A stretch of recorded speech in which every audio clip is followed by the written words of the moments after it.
తాకట్టులో ఉన్న బంగారాన్ని విడిపించి ఆ రోజున మార్కెట్ ధర కట్టి మిగిలిన డబ్బును మీకు అందిస్తుంది కొమ్మూరి గోల్డ్. నమస్కారం అవధాని గారు. పరమేశ్వరార్పణం. ముఖ్యంగా సార్, పౌర్ణములు వస్తూ ఉంటాయి ప్రతి నెలలో. ప్రతి పౌర్ణమికి ఏదో ఒక విశిష్టత ఉంటుంది. ఖచ్చితంగా పౌర్ణములు కొన్ని సందర్భాల్లో పూజలు చేయడం, అదేవిధంగా మంత్రాలు జపించడం, ఇవన్నీ చేయడం వల్ల మంచి ఫలితాలు కలుగుతాయంటారు. సో ముఖ్యంగా ఈ పౌర్ణమికి ఏం చేయాలి, ఎవరిని ఉపాసిస్తే మంచిదంటారు? పౌర్ణమి అనేటువంటిది పూర్తిదాయకమైనటువంటి ఫలితాన్ని అందించేటువంటి దాన్ని పౌర్ణమి అని అంటారు. ఏకాదశి కూడా ఉంటుంది. ఆ ఏకాదశి అనేటువంటిది అనేకదాయకములైనటువంటి ఫలితాన్ని ఇచ్చినట్లయితే పౌర్ణమి అనేటువంటిది పూర్తిదాయకమైన ఫలితాన్ని ఇస్తుంది. అందులోనూ కూడా అధిక జ్యేష్ఠం అనేటువంటిది పురుషోత్తమ మాసం అనేటువంటి దీనికి ప్రతీక.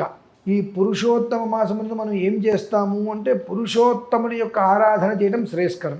అందులోనూ కూడా ఆ అధిక జ్యేష్ఠ పౌర్ణమి అనేటువంటి రోజు నాడు కృష్ణాయ గోవిందాయ గోపీ జనవల్లభాయ పరాయ పరమపురుషాయ పరమాత్మనే పరకర్మ మంత్ర యంత్ర తంత్ర ఔషధ అస్త్ర శస్త్రాన్ని సంహర మృత్యో మోచయ మోచయ ఓం నమో భగవతే మహా సుదర్శనాయ దీప్త్రే జ్వాలాపరీతాయ సర్వదిక్షోభరఘరాయ హుం ఫట్ బ్రహ్మణే పరం జ్యోతిషే సహస్రార్ హుం ఫట్ అనేటువంటిది చాలా అద్వితీయమైనటువంటి మంత్రం. పౌర్ణమి రోజు నాడు శ్రీకృష్ణ పరమాత్మని ఆరాధన చేయండి. ఓకే, శ్రీకృష్ణ పరమాత్మని ఆరాధన చేయండి. సామాన్యమైనటువంటి ఫలితమైతే కాదండి అది. తులసీ దళాలతో శ్రీకృష్ణ పరమాత్మని భగవద్గీత పారాయణతో, లేదు కృష్ణాయ నమః, ఆ కృష్ణాయ నమః అనేటువంటి నామాలే 1000 సార్లు ఉచ్చరించండి. లేదు ఆర్తా విషణ్ణాశ్చిథిలాశ్చ భీతాః ఘోరేషు చ వ్యాధిషు వర్తమానాః సంకీర్త్య నారాయణ శబ్దమాత్రం అని.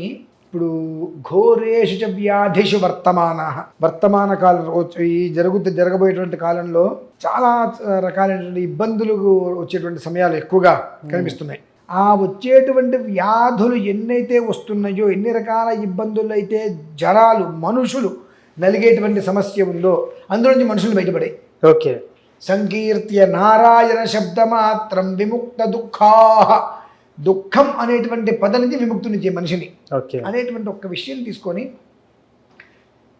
సుదర్శన మంత్రంతో అది మంత్రాన్ని వింటూ కృష్ణుడికి విష్ణు సహస్రనామార్చన, కృష్ణ నామార్చన, భాగవత పారాయణ, కృష్ణ పరమాత్మకి సంబంధించినటువంటి ఏవైతే ఉన్నాయో వసుదేవసుతం దేవం కంసచానూరమర్దనం దేవకీ పరమానందం కృష్ణం వందే జగద్గురు అనుకుంటూ ఆ కృష్ణుణ్ణి తలుచుకుంటూ, పురుషోత్తముడు అంటే ఆయనే కదండి, అంతే కదా, ఆయన్ని తలుచుకుంటూ ఏదైనా ఒక ప్రయత్నం చేసి ఆరాధనలు అర్చన చేసి ఆ రోజు నాడు ప్రతి ఒక్కరూ ఇక కనీసం అనుకుంటే 8 మందికి అన్నప్రసాద వితరణ భోజనం పెట్టండి. స్వామివారు ఆరాధన చేసుకున్న ఉదయం నుంచి మధ్యాహ్నం వరకు, మధ్యాహ్నం ఒక 8 మందికి అన్నార్తులకి. ఇది కుండ నిండా నీరుంటే చెంచా నీరు పోయడం కాదు.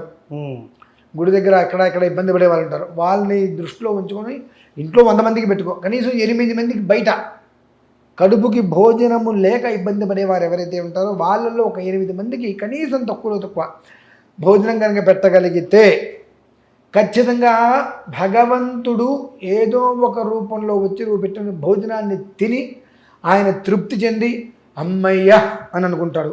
ఆయన అమ్మయ్య అనుకున్న మరుక్షణాన్ని జీవితంలో ఆ రోజు నుంచి మొదలుకొని అమ్మయ్య అనేటువంటి పదం తప్పితే ఇంకోటి రాదు.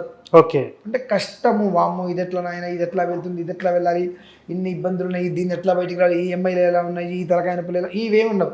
అమ్మయ్య ప్రశాంతత, అమ్మయ్య హాయిగా ఉన్నా, అమ్మయ్య ఏ సమస్య లేదు అంటే ఆ అమ్మయ్య అనేటువంటి పదం. ఓకే, అంటే ఆ భగవంతుడు అమ్మ తృప్తిగా ఉంది, కడుపు నిండింది అనుకుంటాడు ఖచ్చితంగా. ఆయన ఎప్పుడైతే అనుకున్నాడో ఆ క్షణం నుంచి నీకు అదే ఊతపదంలాగా అది నీకు అయిపోయి అదే జీవితంలో నిరత అపరిమితంగా అనితర సాధ్యమైనటువంటి ఒక సాధ్యాసాధ్య యోగం నీకు ఏర్పడి అది సాధ్యపడిపోతుంది జీవితంలో.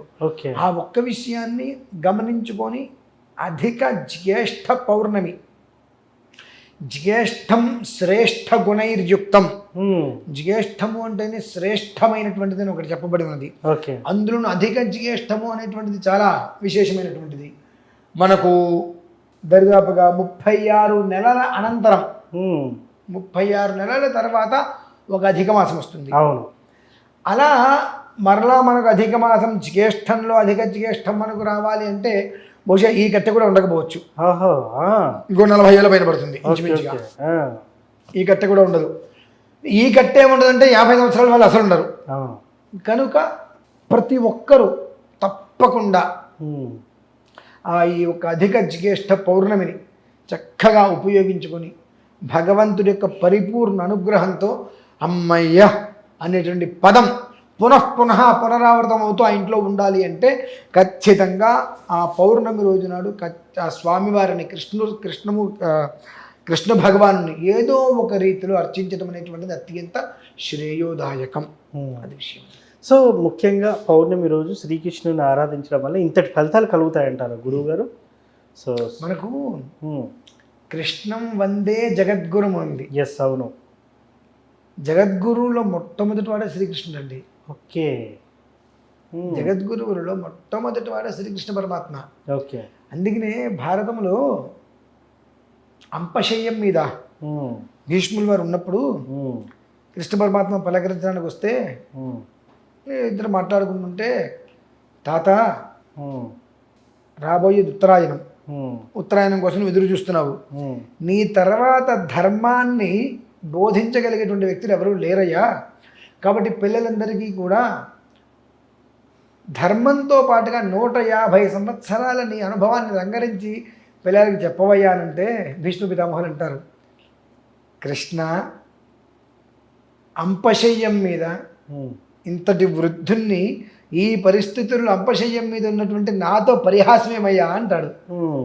పరిహాసమేముంది తాత అనగానే, జగద్గురువు నువ్వు ఇక్కడ ఉండగా నీ ముందు నేనెంత చెప్పడానికి అంటే, జగద్గురువు అనే మాట సత్యం, కానీ నాకు ధర్మ విధానంలో ఉంది, నీకు అనుభవ విధానంలో ఉంది. Okay.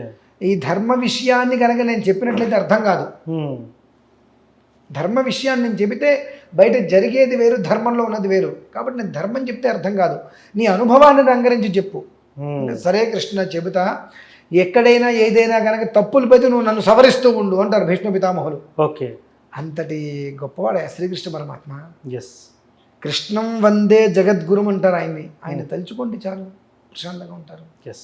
So thank you sir. పౌర్ణమి రోజు స్వామివారిని ఎలా ఆరాధించాలని చాలా చక్కగా చెప్తున్నారు. ధన్యవాదాలు.